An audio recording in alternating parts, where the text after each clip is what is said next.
There's a lot happening in AI in education right now, from news reports to new policies to real students getting caught in the crossfire. So today, I'm going to try something a little bit different with our format. I'm going to do a roundup of 3 stories from the week that I think are worth your time. I'm recording this Thursday afternoon, June 25th, so this is going to look back over the last week. Hello and welcome to another episode of AI in the Classroom Daily, podcast helping educators make sense of AI without the hype. I'm Dan Cogan-Drew, and I use AI as a thinking partner in preparing each of these episodes because I think the best way to talk about AI in education is to work with it openly. So this week, a school district in North Carolina banned AI detectors, and the story of a student who was wrongly accused is at the center of it.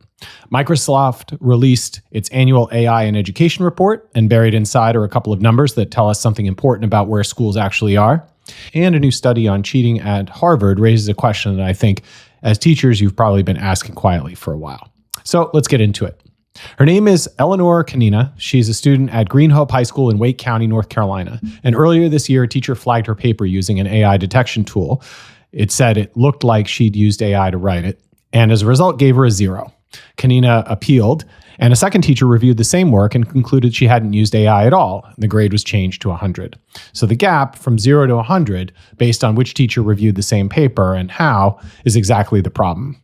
This week, Wake County's School Board Policy Committee moved forward with a draft AI policy that explicitly bans teachers from using AI detection tools. The district's language is pretty direct. These tools are, quote, technically unreliable, inaccurate, and potentially biased against specific student populations, including those for whom English is a second language. As you've heard me say on this show, research has shown that AI detectors disproportionately flag writing by non-native English speakers and neurodivergent students whose writing patterns don't match the baseline that the detectors were trained on. So a tool that's supposed to catch cheating ends up penalizing students who write differently. The Wake County policy takes a clear position. If you can't trust the tool, don't use it. Instead, the policy asks students to acknowledge and explain any AI use in their work, and it puts the responsibility for judgment back on teachers. District's reasoning is that teachers know their students. They're best positioned to assess whether the work reflects what a student can do.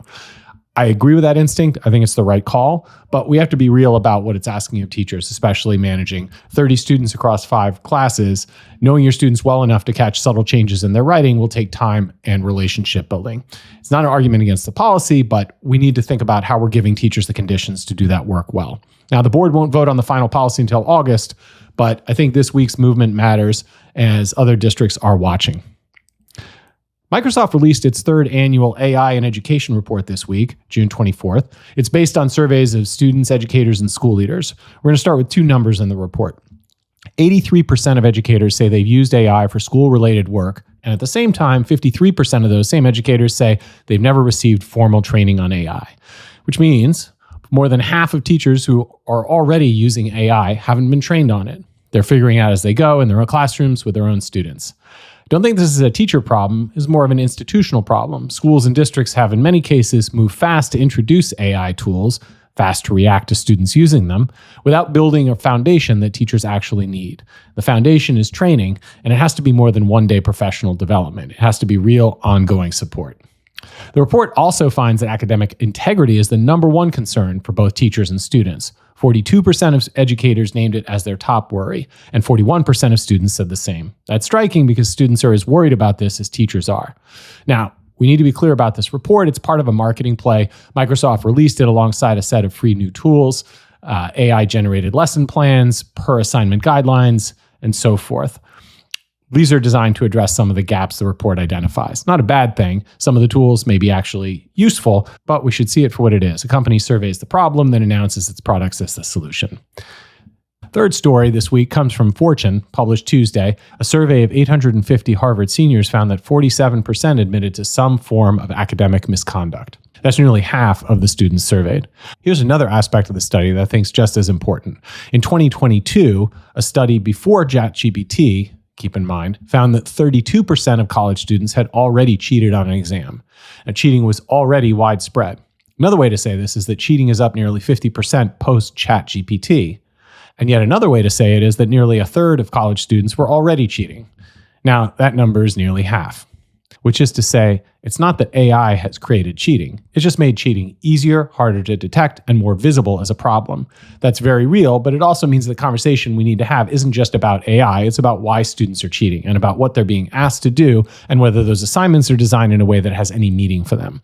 This matters for teachers because it reframes the work. If AI is just a new tool in a long history of students taking shortcuts, then adding AI policies doesn't get at the root of it. Designing assignments that require genuine thinking, that are hard to outsource because they're personal or iterative, require classroom conversation, is a more durable response. It so happens I had a conversation yesterday with a Cornell freshman who just completed her first year in a pre-med program. We talked about AI and where the boundaries are for pre-med and med students. Her first comments were about the unreliability of AI to help on a test, and then about the practical impossibility of sneaking a device into an exam. When I asserted that reliability probably wouldn't be a problem for long, and already Meta makes AI-powered glasses that you could easily wear into an exam, the conversation took an interesting shift. She raised an interesting point. She said, so let's say you cheat your way into becoming a doctor.